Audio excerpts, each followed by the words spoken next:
On ne peut plus accepter qu'un maraîcher travaille 60 heures par semaine pour 800 € par mois. On ne peut plus accepter ça.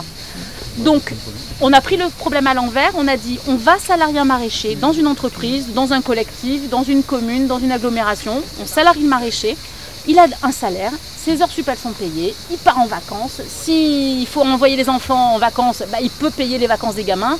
Une vraie vie normale, pas un esclave qui fait des légumes pour les autres. Ce fameux modèle économique est essentiel parce qu'aujourd'hui, il y a énormément de projets qui se créent, qui sont magnifiques, mais qui ne sont pas forcément viables. Et nous, ça nous paraît essentiel d'être viable. C'est la première des conditions pour travailler. Et évidemment, on s'inscrit dans un projet très éthique, avec des valeurs. Donc on est une entreprise sociale et solidaire. On a eu pas mal de retours qui font bien plaisir. C'est vrai qu'on nous dit que nos légumes ils sont top, que les salades elles sont meilleures qu'au supermarché, etc. C'est vrai que ça fait plaisir.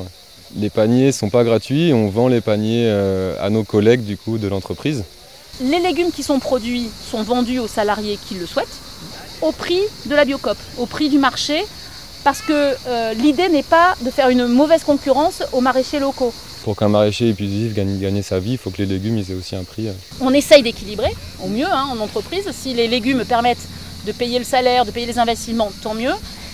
Sinon, il y a un trou au milieu. C'est-à-dire ça nous a coûté plus cher que ce qu'on a récupéré de chiffre d'affaires dans la vente de légumes. Et là, le raisonnement, c'est de dire, qu'est-ce qu'on va perdre? 5 000 € par an? 10 000 € par an?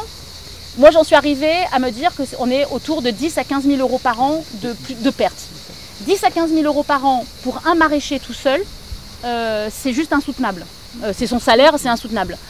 10 ou 15 000 € par an pour une entreprise comme nous, c'est de l'argent, mais c'est vachement supportable. Et j'ai un chef d'entreprise qui m'a fait tilt et qui m'a dit 10 000 € par an. Il me dit, tu connais mon budget sur l'élastique? En tant qu'ingénieur, on n'est pas vraiment destiné à devenir maraîcher. Et du coup, ça nous permet d'aborder la question du maraîchage, même au niveau du territoire, au niveau des collectivités, avec un angle vraiment également technique. On fait des essais, des comparaisons, on essaye de voir ce qui est le plus efficace et qui nous permet d'économiser le plus de temps possible. Les parcours poules, c'est 4 mètres carrés par poule. Donc 48 poules, ça ferait 200 mètres carrés. Et en fait, elles en ont 1000. On a de l'espace, on en profite quoi. Dans les années 50, les gens dépensaient 30% de leurs revenus en nourriture. Maintenant, on est à moins de 10%. Il y a aussi un biais qui est très mauvais, c'est qu'on estime que les paysans, l'agricole, les maraîchages, on plante, on arrose, ça ne demande aucune technicité. Je vous assure qu'un jardin comme ça, c'est une hyper haute technicité. J'ai 2 ingénieurs agro, il faut bien tout ça quoi. Et sur la rotation, et sur le type d'arrosage, et sur le type de symbiose entre les légumes. C'est un énorme boulot. Et on est en partenariat avec Montpellier Supagro et on travaille aussi avec le lycée agricole de Saint-Maximin sur ces problématiques-là.